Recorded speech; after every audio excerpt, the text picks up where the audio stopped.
دوستو، اگر آپ کے دل میں ہر وقت کسی نہ کسی بات کا ڈر، فکر یا بے چینی رہتی ہے تو آج کی یہ بات آخر تک ضرور سنیے، کیونکہ جب بندے کو اپنے رب پر سچا یقین حاصل ہو جاتا ہے تو ڈر، غم اور بے چینی اس کے دل سے خود بخود نکل جاتی ہے۔ اللہ تعالیٰ فرماتا ہے کہ جو لوگ کہتے ہیں ہمارا رب اللہ ہے، پھر اس پر ثابت قدم رہتے ہیں، ان پر فرشتے نازل ہوتے ہیں اور کہتے ہیں نہ ڈرو نہ غم کرو، بلکہ اس جنت کی خوشخبری حاصل کرو جس کا تم سے وعدہ کیا گیا ہے۔ جب انسان کے دل میں اللہ تعالیٰ کی ربوبیت پر مکمل اطمینان پیدا ہو جاتا ہے اور وہ پورے یقین کے ساتھ کہتا ہے ربی اللہ، تو پھر اس کے دل میں نہ کوئی کھٹکا باقی رہتا ہے، نہ کوئی خطرہ اور نہ کسی چیز کا خوف، کیونکہ اسے یقین ہوتا ہے کہ جو کچھ ہو رہا ہے وہ سب اللہ کے اذن سے ہو رہا ہے، اس کے حکم کے بغیر تو ایک پتا تک نہیں ہل سکتا۔ یہ کائنات کسی اندھی یا بے بس طاقت کے حوالے نہیں ہے کہ انسان اس سے ڈرے۔ اگر کوئی اندھا اور بے قابو جانور دوڑتا ہوا آ جائے تو ہر انسان ڈر جائے گا، کیونکہ پتہ نہیں وہ کسے ٹکر مار دے۔ لیکن اس پوری کائنات کو چلانے والی ذات السمیع اور البصیر ہے، وہی میرا دوست ہے، وہی میرا ولی ہے۔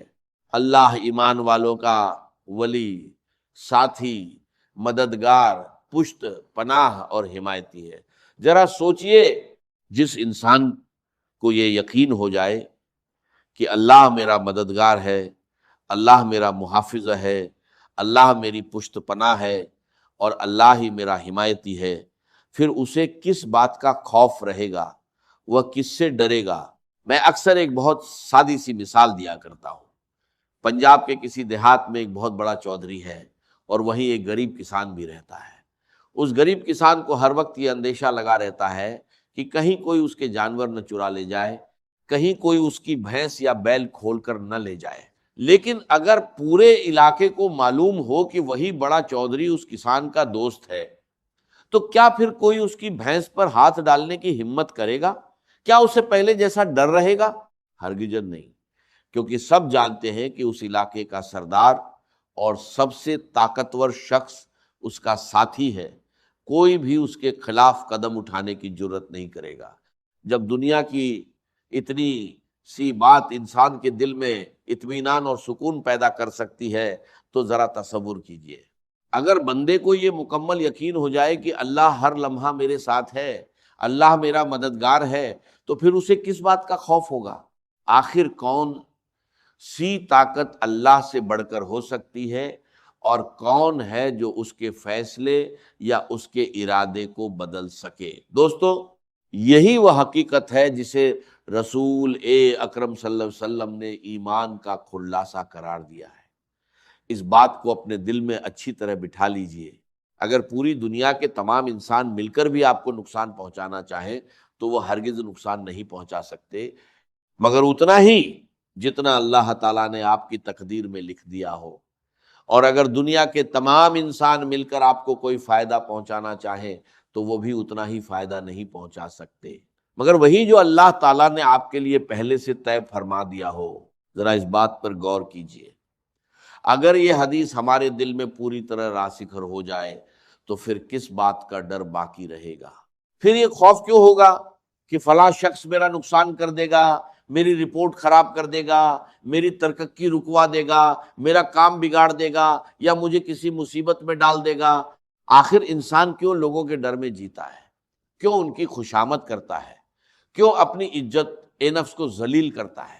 صرف اس لیے کہ وہ یہ سمجھ بیٹھتا ہے کہ شاید نفع اور نقصان ان کے ہاتھ میں ہے، وہی میرا کام بنا سکتے ہیں، وہی میری ضرورت پوری کر سکتے ہیں اور وہی مجھے نقصان پہنچا سکتے ہیں۔ یاد رکھیے، یہی سوچ شرک کی بنیاد ہے۔ جس لمحے انسان یہ سمجھ لے کہ اللہ کے سوا کسی اور کے اندر نفع یا نقصان پہنچانے کی مستقل طاقت موجود ہے، اسی لمحے وہ شرک کے قریب پہنچ جاتا ہے۔ بتوں سے تجھ کو امیدیں، خدا سے نو امیدی، مجھے بتا تو صحیح، اور کافری کیا ہے؟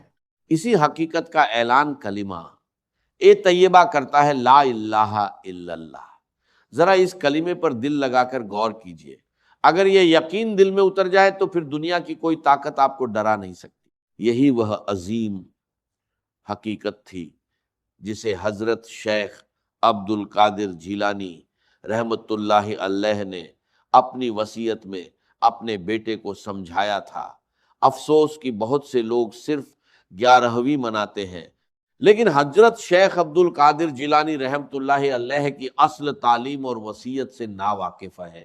انہوں نے فرمایا، اے میرے بچے، اس حقیقت کو اپنے دل میں ہمیشہ کے لیے بٹھا لو کہ اس کائنات میں حقیقی اثر رکھنے والی، حقیقی کارساز اور حقیقی اختیار رکھنے والی ذات صرف اللہ تعالیٰ کی ہے۔